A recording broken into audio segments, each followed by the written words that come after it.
Veliki broj učenika, ostvarivši dobre rezultate na opštinskom, stvorili su uslov da se okušaju i na republičkom takmičenju. I to 8 učenika iz matematike, 23 iz biologije, 9 iz istorije, 5 iz hemije, 1 iz engleskog, 4 iz geografije. Na književnoj olimpijadi prošlo je 8 učenika. Također, naša škola je učestvovala u takmičenju čitalići.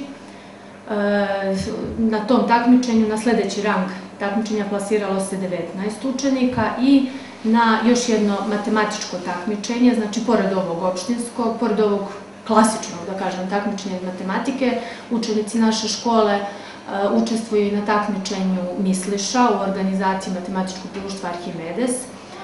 To takmičenje je, na njemu je učestvovalo 53 učenika, još uvek čekamo rezultate, to ne znamo još uvek ko se plasirao dalje. Đugićka dodaje da je veoma važno da deca učestvuju na takmičenjima kako zbog sebe, tako i zbog imidža škole.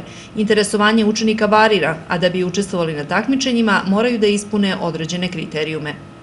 Kriterijum za odabir učenika koji će učestvovati na takmičenjima je naravno talenat za neki određeni predmet i uglavnom odabir vrši predmetni nastavnik, naravno uz saradnji sa učenikom. Nije obavezno da učenik učestvuje na nekom takmičenju, ali u dogovoru sa nastavnikom i ako učenik želi, ako ima afiniteta, onda on učestvuje na takmičenju. Ti učenici uglavnom idu na dodatnu nastavu i nastavnici im na tim dodatnim časovima pomažu da savladaju gradivo. Sve je to u okviru gradiva koje učenici inače pohađaju u školi, ali malo prošireno i malo na višem nivou.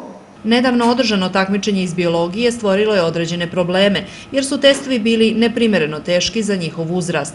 Međutim, Društvo biologa Srbije taj problem je rešilo poništavanjem testa. Njegovog ponavljanja neće biti, a svi učenici koji su učestvovali na opštinskom takmičenju imaju pravo da se takmiče na opštinskom nivou.